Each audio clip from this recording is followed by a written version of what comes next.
réalités du terrain, celle de Gaza qu'on évoquait à l'instant. Donald Trump lui a reçu Benyamin Netanyahou ces dernières heures à la Maison-Blanche, visé par un mandat d'arrêt de la Cour pénale internationale pour crimes de guerre et crimes de l'humanité commis à Gaza. Le Premier ministre israélien ne risque rien aux États-Unis, qui ne reconnaissent pas la Cour de La Haye. Deux dirigeants qui restent sourds aux critiques de la communauté internationale.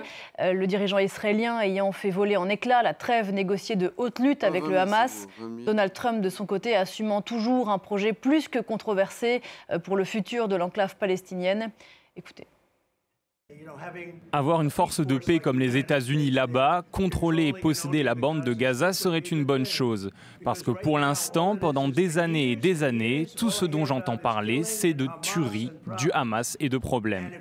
Et si vous prenez les gens, les Palestiniens, et que vous les déplacez dans différents pays, et il y a beaucoup de pays qui les accepteront, vous aurez vraiment une liberté.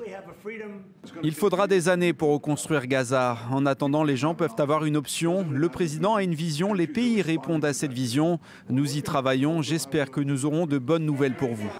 Bonjour Anne Corpé. Bonjour Pauline. Deux dirigeants, costumes similaires dans le bureau ovale de la Maison-Blanche. C'est le même projet pour Gaza. On prend, je cite, les Palestiniens, on les déplace.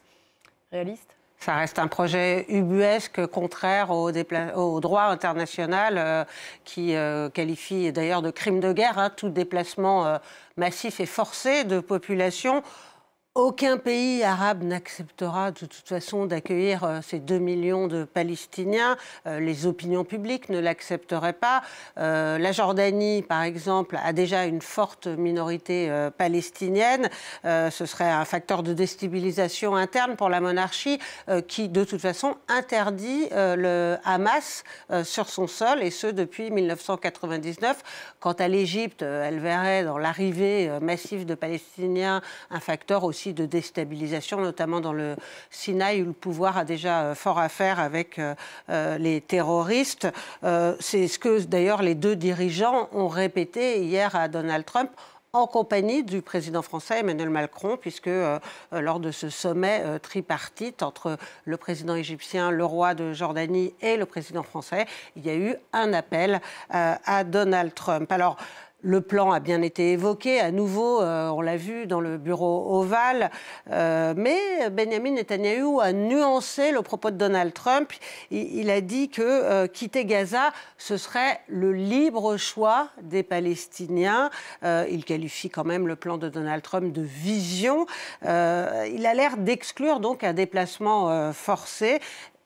On a l'impression que le Premier ministre israélien estime qu'à force de bombarder Gaza, d'en faire un champ de ruines invivable, eh bien, les Palestiniens eux-mêmes seront tentés par un départ. Rien n'est moins sûr, parce que pour les Palestiniens, eh bien, ce serait un retour à la Nakba, cette catastrophe qu'ils ont vécue en 1948 lors de leur départ forcé des territoires à la création de l'État d'Israël. Pendant ce temps, on l'a vu, la guerre se poursuit à Gaza, les bombardements israéliens aussi.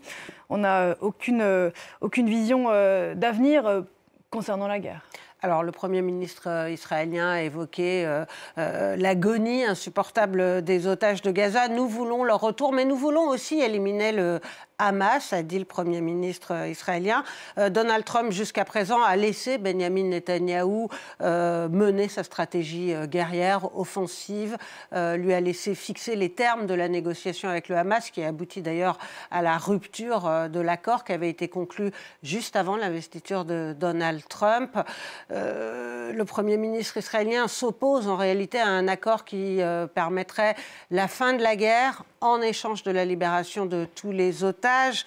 Un tel accord qui est pourtant soutenu par 70% de l'opinion publique israélienne, selon de récents sondages, parce qu'il conduirait à l'effondrement de la coalition du Premier ministre israélien.